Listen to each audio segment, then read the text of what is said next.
ചെമ്പനീർ പൂവിലെ അടുത്ത എപ്പിസോഡിൽ എന്തൊക്കെയാണ് നടക്കാൻ പോകുന്നത് നമുക്ക് നോക്കാം. ആദ്യം തന്നെ നമ്മുടെ സച്ചിയും സുധിയും ചന്ദ്രയും ഒക്കെ കാണിക്കുകയാണ്. അവരിങ്ങനെ ഹോസ്പിറ്റലിൽ നിന്ന് വന്നുകൊണ്ടിരിക്കുകയായിരുന്നു. അപ്പോൾ വന്ന ഉടൻ തന്നെ നമ്മുടെ സച്ചി പറയാണ്, എടാ സുധി, നീ ഇങ്ങനെ നടന്നാൽ മതി. അത് കഴിഞ്ഞിട്ട് നമ്മുടെ ചന്ദ്ര പറയാ, അവനെന്തിനാ തലകുലിച്ച് നടക്കുന്നത്? അതെന്തിനാ നിനക്ക് അങ്ങനെ ഒരു ആഗ്രഹം? ഡോക്ടർ പറഞ്ഞില്ലേ കണ്ണിന്റെ ഓപ്പറേഷൻ ആണ് കഴിഞ്ഞത്, സൂര്യപ്രകാശം പെട്ടെന്നൊന്ന് ഏൽക്കരുത്, അതുകൊണ്ട് പറഞ്ഞേ ഉള്ളൂ. ഞങ്ങൾക്കറിയാം എന്ത് ചെയ്യണമെന്ന്, നീ വലിയ വർത്താനമൊന്നും പറയണ്ട. അങ്ങനെ സുധിയും കൊണ്ട് ചന്ദ്ര അകത്തേക്ക് പോവുകയാണ്. അപ്പൊ സച്ചി പറയാ, നല്ലത് പറഞ്ഞാൽ ആർക്കും പിടിക്കില്ല. എന്ത് സമൂഹമാണിത്? അകത്ത് വന്നിട്ട് ചന്ദ്രയാണെങ്കിലോ രേവതി രേവതി എന്ന് പറഞ്ഞിട്ട് വിളിച്ചുകൊണ്ടിരിക്കുകയാണ്. പടിവാതിൽ തന്നെ നിൽക്കുകയാണ് നമ്മുടെ ചന്ദ്ര. അപ്പൊ രവീന്ദ്രൻ ചോദിക്കുക, എന്തിനാ നീ രേവതി വിളിക്കുന്നേ? അവൻ എങ്ങനെയുണ്ട് ഇപ്പോ? അവളെ വിളിക്കുക പറയണേ. സച്ചി പറയാ, അവന് എന്തിനാ വന്നു കയറി ഉടനെ തന്നെ രേവതി അന്വേഷിക്കുന്ന? അത്ര ഇഷ്ടമാണോ മരുമകളെ? അതൊന്നും അല്ല. ആരതി തട്ട് എടുത്തോണ്ട് വരാൻ അവളോട് പറയാണ്. ആരതി തട്ടൊക്കെ നേരത്തെ അവളെടുത്ത് വെച്ചിട്ടുണ്ട്. മോളെ രേവതി, നീ ഇങ്ങ് വന്നേ, ആരതി ഒഴിയാൻ വേണ്ടി പറയാണ്. അപ്പോഴേക്ക് സച്ചി പറയാ, ഓ, ഞാനും വിചാരിച്ചു രേവതി അന്വേഷിക്കുന്ന കണ്ടപ്പോ പെട്ടെന്ന് അമ്മയ്ക്ക് മനം മാറിയോന്ന്. അതൊന്നും അല്ലല്ലോ, പണി എടുപ്പിക്കാൻ വേണ്ടി മാത്രമാണല്ലോ അമ്മ അവളെ അന്വേഷിക്കുള്ളൂ. ആ, എന്തായാലും ഒഴിഞ്ഞോ ഒഴിഞ്ഞോ രേവതി എന്ന് പറയണം. അപ്പോഴേക്കും ചന്ദ്ര പറയും, നീ ഒഴിയൊന്നും വേണ്ട, ഇങ്ങ് തന്നാൽ മതി, ഇന്ന് ഒഴിഞ്ഞാൽ ശരിയാവില്ല എന്ന് പറയണേ. അങ്ങനെ ചന്ദ്ര തന്നെ നമ്മുടെ ആരതി ഒഴിഞ്ഞ് സുധി അകത്തേക്ക് കയറ്റുക. നിനക്ക് വല്ല കാര്യം ഉണ്ടായിരുന്നോ?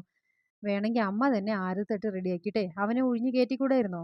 മാത്രമല്ല ഇവനെന്താ എന്തോ ഈ അംഗം നടത്തി ജയിച്ചു വന്നിരിക്കണം, ഓപ്പറേഷൻ കഴിഞ്ഞിട്ട് വന്നിരിക്കില്ല, അതിനിപ്പോൾ ആരതിയെ കൂടിയേണ്ട ആവശ്യമുണ്ടോ? ഈ സമയത്ത് ചന്ദ്ര പറയണം, ഓ, നിന്റെ മനസ്സിലെ പല പല ആഗ്രഹങ്ങൾ കാണും. അവനിങ്ങനെ വന്നൊന്നും നിനക്ക് ഇഷ്ടപ്പെട്ടിട്ടുണ്ടായില്ല. അപ്പോഴേക്ക് രവീന്ദ്രൻ പറയും, എൻ്റെ പൊന്നു സച്ചേട്ടാ, മിണ്ടാതിരിക്കുക, അവൻ വന്നതല്ലേ ഉള്ളൂ. അങ്ങനെ രവീന്ദ്രൻ പറയണം, മോന് സുധി, ഇനി നീ കുറച്ച് ദിവസത്തേക്ക് ഷോപ്പിലേക്കൊന്നും പോണ്ട, മോളെ നീയും അവൻ്റെ കൂടെ തന്നെ ഇരിക്കണം, അവൻ്റെ കാര്യങ്ങളൊക്കെ ശ്രദ്ധിക്കുകയും വേണം. അപ്പോഴേക്ക് സുധി പറയാം, അയ്യോ അച്ഛാ, എനിക്ക് ഷോപ്പിൽ പോകണം, അവിടെ ഇല്ലെങ്കിൽ ഞാനില്ലെങ്കിൽ എല്ലാം താറുമാറാകും. അപ്പോഴേക്ക് ചന്ദ്ര പറയാം, മോനെ, ബിസിനസ്സൊക്കെ വരും പോകും, നിന്റെ കണ്ണും ആരോഗ്യവും അങ്ങനെയല്ല, അതുകൊണ്ട് മോളെ ശ്രുതി, നീ അവൻ്റെ കൂടെ തന്നെ നിന്നുകൊണ്ട് അവൻ്റെ എല്ലാ കാര്യങ്ങളും നോക്കണം, നീയും പോണ്ടെന്ന് പറയാം. അതിനെന്താ ആൻറ്റി, ഞാൻ എന്തായാലും സുധിയുടെ എല്ലാ കാര്യങ്ങളും നോക്കിക്കോളാം, അത് തന്നെ എനിക്ക് വലിയ പുണ്യമാണ്, ഞാൻ ഒരിക്കലും ജോലിക്ക് പോകുന്നില്ലെന്ന് പറയാം. ഞാൻ ഇവൻ ഇതെല്ലാം ശരിയാകുന്ന വരെ പോകുന്നില്ലെന്ന് പറയണേ. അവൻ്റെ അസുഖമെല്ലാം മറിഞ്ഞ ശേഷം നമുക്ക് നേർച്ച നടത്തുന്നതിനായിട്ട് അമ്പലത്തിലേക്ക് പോകണം. അവൻ ഹോസ്പിറ്റലിൽ കിടന്നപ്പോഴേ ഞാനൊരു നേർച്ച നേർന്നിട്ടുണ്ടെന്ന് പറഞ്ഞു. എന്ത് നേർച്ച ആൻറ്റി നേർന്നത്? അതെ, അംഗപ്രദക്ഷിണം വെച്ചോളാം എന്നുള്ള നേർച്ചയാണ് നേർന്നതെന്ന് പറയണേ. അപ്പോഴേക്കും, അയ്യോ ആൻറ്റി, എന്തിനാ അത്രയും കഠിനമായ നേർച്ചയൊക്കെ നേരുന്നത്? ആൻറ്റിക്ക് വയ്യാതാവില്ലേ? ആൻറ്റിയുടെ പ്രായം കൂടി ആൻറ്റി മനസ്സിലാക്കണ്ടേ? അപ്പോഴേക്കും ശ്രുതി പറയാ, അമ്മ എന്തിനാ എനിക്ക് വേണ്ടി ഇങ്ങനെയൊക്കെ ചെയ്യുന്നത്? അമ്മയുടെ ശരീരത്തിന് അതൊന്നും ഒത്തു വരില്ല. അയ്യേ, ഞാനല്ലടാ ചെയ്യാൻ പോകുന്നത്, നീയും ശ്രുതിയും കൂടെ. ഞാൻ നിങ്ങളുടെ പേരിലാണ് നേർന്നത്, നിനക്കല്ലേ കണ്ണിൽ വയ്യാത്തത്, ഞാൻ എന്തിനാ പിന്നെ അതിനൊക്കെ ചെയ്യുന്നത്? ഞാൻ അങ്ങനെ ശയന പ്രദർശനം നേർന്നിട്ടേ നിനക്ക് അസുഖം മാറുമോ? അപ്പോഴേക്ക് സച്ചു പറയാ, ഞാനും വിചാരിച്ചു, അമ്മ ഇനി ശയന പ്രദർശനമൊക്കെ നടത്തിയിട്ട് ഡയറ്റിന്റെ ഭാഗമായിട്ടേ ശരീരമൊക്കെ ചുരുങ്ങാൻ വേണ്ടി ഇനി വല്ലതും ചെയ്യുകയാണെന്നുള്ളത്. എന്തായാലും എനിക്ക് ശരിക്കും മനസ്സിലായി, ഇനി നിനക്ക് അടുത്ത പണി വരുന്നുണ്ടടാ എന്ന് പറയണേ. അമ്മേ, എനിക്കോ കണ്ണിന് വയ്യ, ഈ നേർച്ചയ്ക്ക് നേരേണ്ട വല്ല കാര്യമുണ്ട്? അപ്പോൾ രവീന്ദ്രൻ പറയാം, അത് ശരിയാണ്, നീ എന്തിനാണ് അവനോട് ചോദിക്കാതെ കണ്ണി കണ്ട നേർച്ചയൊക്കെ നേർന്നത്? പിന്നല്ലാതെ ശ്രുതി വല്ലാതെ എടുക്കുമ്പോൾ ഞാൻ അവരോട് പെർമിഷൻ എടുത്തിട്ട് വേണം നേർച്ച നേരാൻ. എൻ്റെ മകന് വേണ്ടിയിട്ട് ഞാൻ എനിക്ക് ഇഷ്ടമുള്ളത് ചെയ്യും, അത് ചെയ്യണം കേട്ടോ, അടുത്ത ദിവസം തന്നെ നമ്മൾ പോയിട്ട് ഇത് ചെയ്യുമെന്ന് പറയണേ. അപ്പോഴേക്ക് ശ്രുതിയും കൂടെ മുഖത്തോട് മുഖം നോക്കണം കേട്ടോ. അടുത്ത സൈഡിൽ നമ്മുടെ വർഷയാണ് കാണിക്കുന്നത്. വർഷയാണെങ്കിലോ ശ്രീകാന്തിൻ്റെ റെസ്റ്റോറൻ്റ് ഉണ്ടല്ലോ, അവിടെ അറ്റൻഡറായിട്ട് ജോലിക്ക് കയറിയിട്ടുണ്ട്. അപ്പോൾ ഇതങ്ങനെ കയറിയതിന് ശേഷം ശ്രീകാന്ത് ഒരു ടൈം കൂടുതൽ സ്പെൻഡ് ചെയ്യാൻ വേണ്ടിയിട്ടാണ് വർഷ അങ്ങനെ ചെയ്തിട്ടുള്ളത് കേട്ടോ. അപ്പോൾ ശ്രീകാന്ത് ആണെങ്കിലോ വർഷയുടെ നിർബന്ധത്തിനാണ് ചെയ്തിരിക്കുകയാണ് കേട്ടോ. അങ്ങനെ സെർവ് ചെയ്യുന്ന സമയത്ത് നമ്മുടെ വർഷയെ കമൻ്റ് അടിക്കണേ, നിങ്ങൾ കല്യാണം കഴിച്ചിട്ടില്ലെന്ന് തോന്നുന്നു, നിങ്ങളെ കണ്ട നല്ല ഭംഗിയുണ്ടല്ലോ, എൻ്റെ ഓഫീസിൽ ജോലി തരാം, അല്ലാതെ ഇവിടെയൊക്കെയാണോ നിങ്ങൾ ജോലി ചെയ്യുന്നത്? ദേ, എനിക്കൊരു നല്ല ഓഫീസുണ്ട്, എൻ്റെ കൂടെ വന്ന് ഞാൻ നിങ്ങളുടെ ഓഫീസിൽ ജോലി തരാമെന്നേ എന്നൊക്കെ ഇങ്ങനെ പറയുന്നുണ്ട്. അപ്പോഴേക്കും വർഷ പറയാം, ഓ, ഈ ജോലിക്ക് എന്താ സാറേ കുഴപ്പം? ഇനിയിപ്പോൾ ഞാനിങ്ങനെ ഓഫീസിൽ വന്ന് ജോലി ചെയ്യണമെങ്കിലേ ഞാൻ സാറിനോട് ചോദിക്കണ്ടേ എനിക്കൊരു ജോലി തരുമോയെന്ന്? ഞാനിങ്ങനെ ചോദിച്ചില്ലല്ലോ. സാറിന് ഇനി അത്ര അത്യാവശ്യമാണെന്നുണ്ടെങ്കിലേ എൻ്റെ ഭർത്താവിനോടൊന്ന് ചോദിക്കേണ്ടത്, ഇവിടുത്തെ ഷെഫാണ്, ഞാൻ അദ്ദേഹത്തെ കൂടെ വിളിക്കാം, എന്നിട്ട് അദ്ദേഹത്തോട് പെർമിഷൻ ചോദിക്കാം, എന്നിട്ട് നമുക്ക് അത് ഒന്നിച്ച് അങ്ങോട്ട് പോകാമെന്ന് പറയണേ. അപ്പോഴേക്കും അദ്ദേഹം പറയാണ്, അയ്യോ വേണ്ട വേണ്ട, ഞാൻ ചുമ്മാ പറഞ്ഞതാണെന്ന് പറയണേ. അങ്ങനെ ഭക്ഷണം കഴിക്കാനായിട്ട് നിൽക്കണം കേട്ടോ. ഈ സമയത്ത് അവരുടെ ബോസ് ഇറങ്ങി വന്നിട്ട് വർഷയോട് ചോദിക്കുകയാണ്, അല്ല വർഷേ, എന്തെങ്കിലും പ്രശ്നമുണ്ടോ? അയാൾ പറയുന്നതൊക്കെ ഞാൻ കേട്ടു, എന്തെങ്കിലും ബുദ്ധിമുട്ടുണ്ടെങ്കിൽ നമുക്ക് അയാളെ പറഞ്ഞുവിടാം.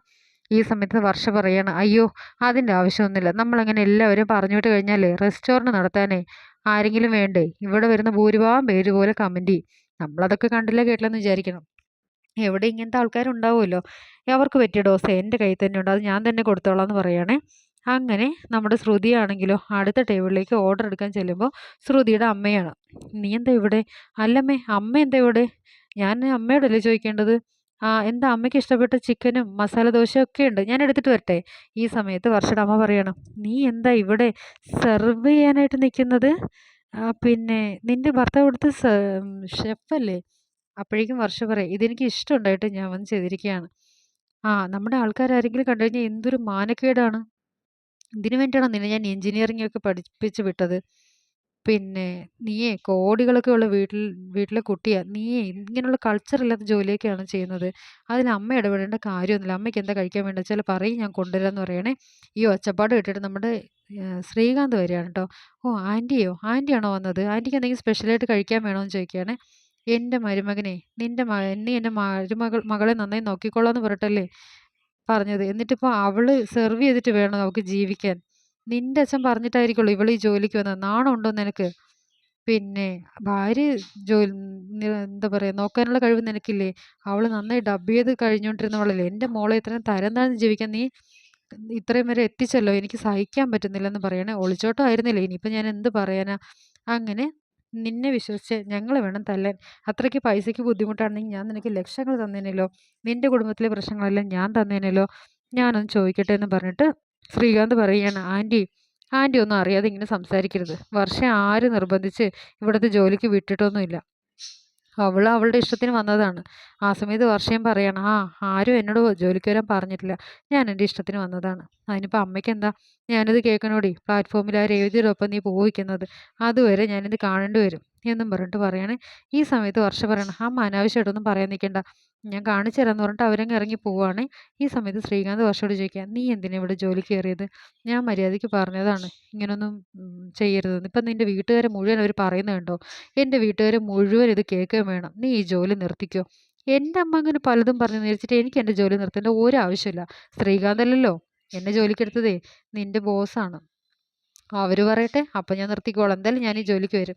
എനിക്ക് നിൻ്റെ കൂടെ ടൈം സ്പെൻഡ് ചെയ്യാം. അമ്മ എന്ത് വേണമെങ്കിലും ചിന്തിക്കട്ടെ, എന്ത് വേണമെങ്കിലും പറഞ്ഞോട്ടെ എന്ന് പറഞ്ഞിട്ട് വർഷയുടെ പാട്ടിന് പോവുകയാണ്.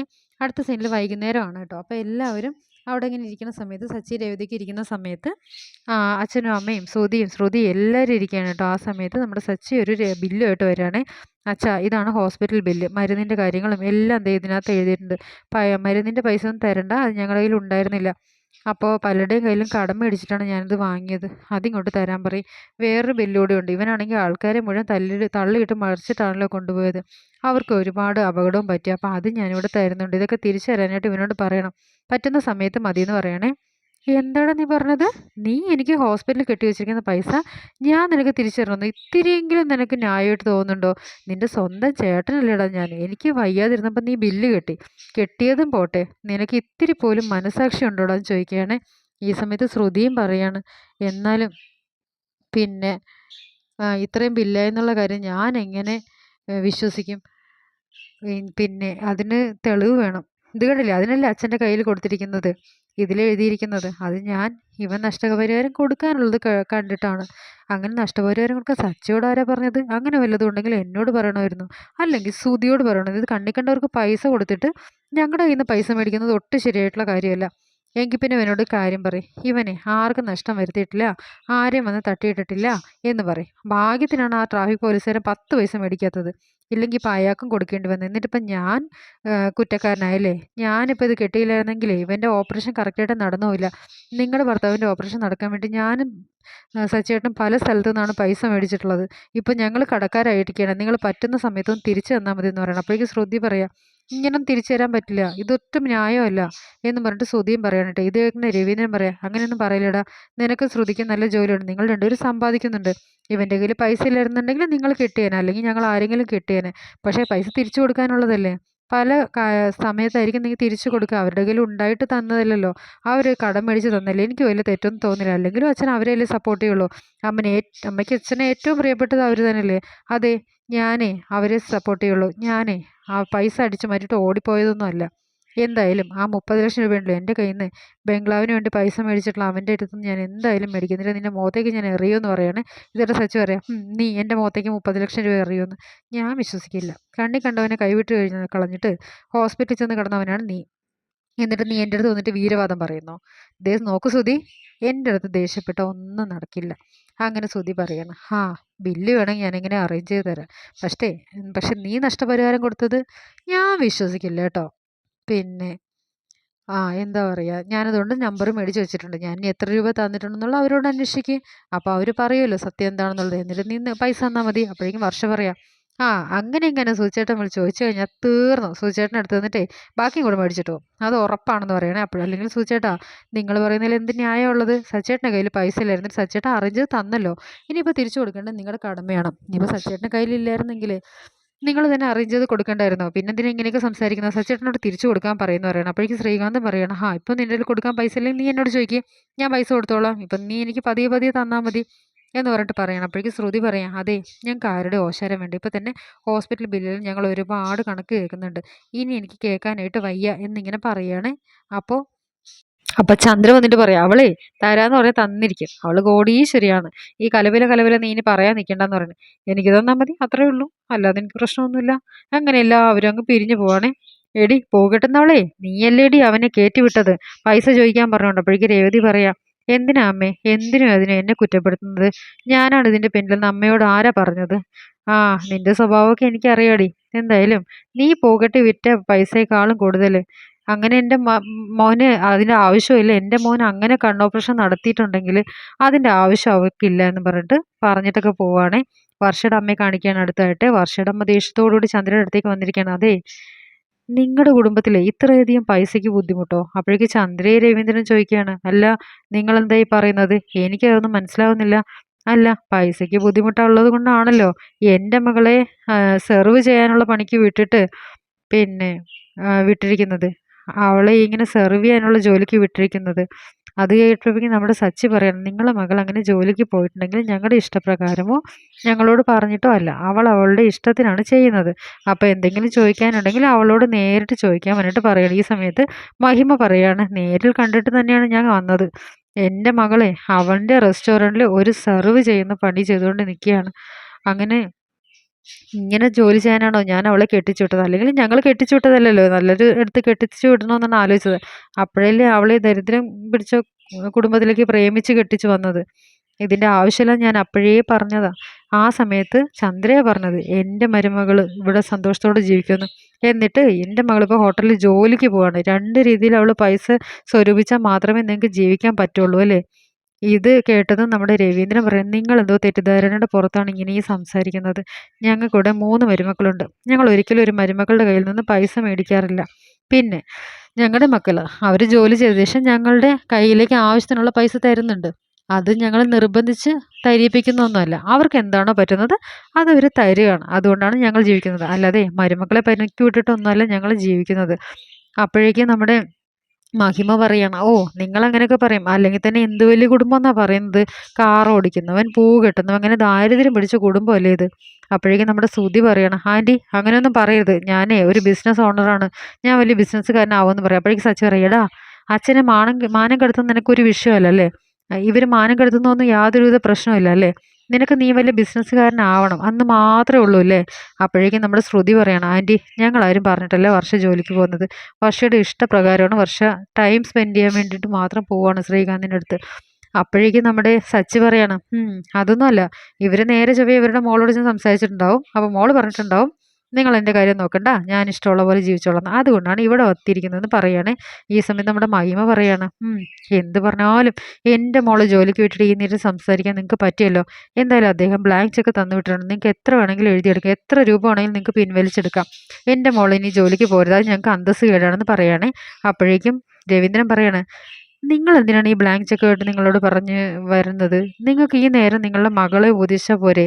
ആ സമയത്ത് രവീന്ദ്രൻ പറയണം, അത് ശരി, നിങ്ങളുടെ മകള് ഞങ്ങൾ പറഞ്ഞാൽ കേൾക്കുമെന്നാണോ നിങ്ങൾ വിചാരിക്കുന്നത്? നിങ്ങൾ പറഞ്ഞാൽ പോലും നിങ്ങളുടെ മകൾ കേൾക്കുന്നില്ല, പക്ഷെ ഞങ്ങളുടെ ആ മക്കൾ ഞങ്ങൾ പറഞ്ഞാൽ കേൾക്കും. ഞങ്ങൾ അതുപോലെയാണ് വളർത്തിയിട്ടുള്ളത്. ഇത് കേട്ടത് മഹിമയ്ക്ക് അങ്ങ് ദേഷ്യം വരികയാണ്.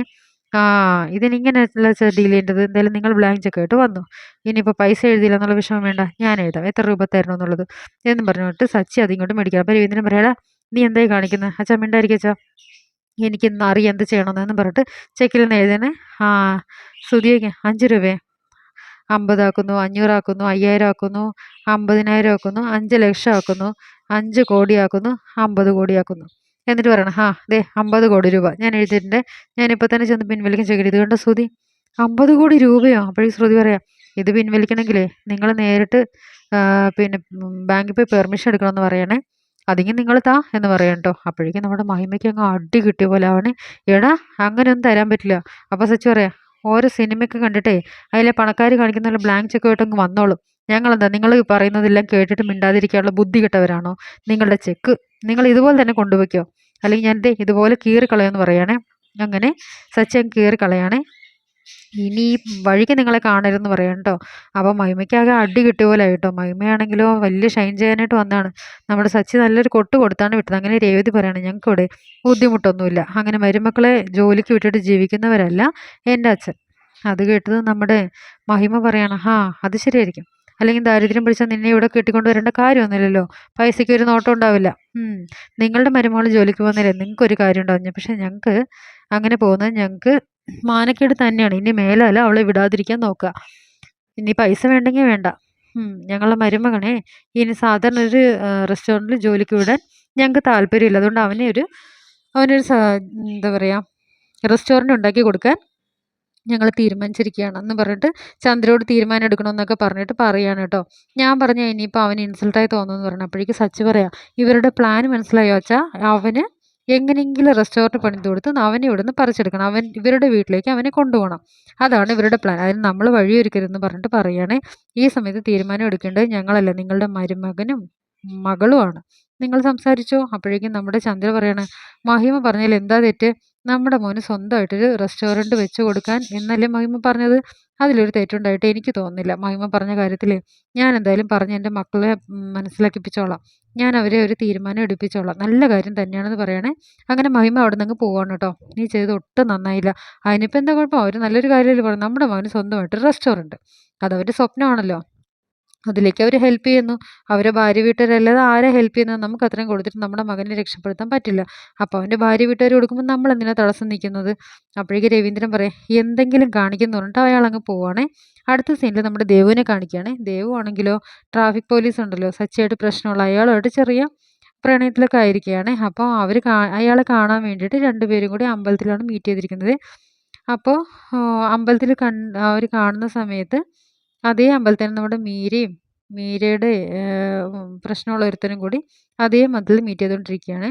അരുണോട് ഇങ്ങനെ ദേവ് ചോദിക്കുകയാണ്, അരുണെ നമ്മൾ കുറച്ച് വൈകി ഞാൻ വരാനായിട്ട്, എൻ്റെ പേരിൽ ഇനി കേസ് എടുക്കും. അപ്പോഴേക്കും അരുൺ പറയും, ഞാൻ എൻ്റെ ജോലി മാത്രമാണ് പക്കമായിട്ട് ചെയ്യുന്നുള്ളൂ, വേറൊന്നുമില്ല, അപ്പോൾ അങ്ങനെ ചെയ്യരുതെന്നാണോ പറയുന്നത്. അല്ലല്ല അങ്ങനെയല്ല പറഞ്ഞതെന്ന് പറഞ്ഞിട്ട് പറയണം. അപ്പോഴേക്കും മീരയെ കാണാണ്.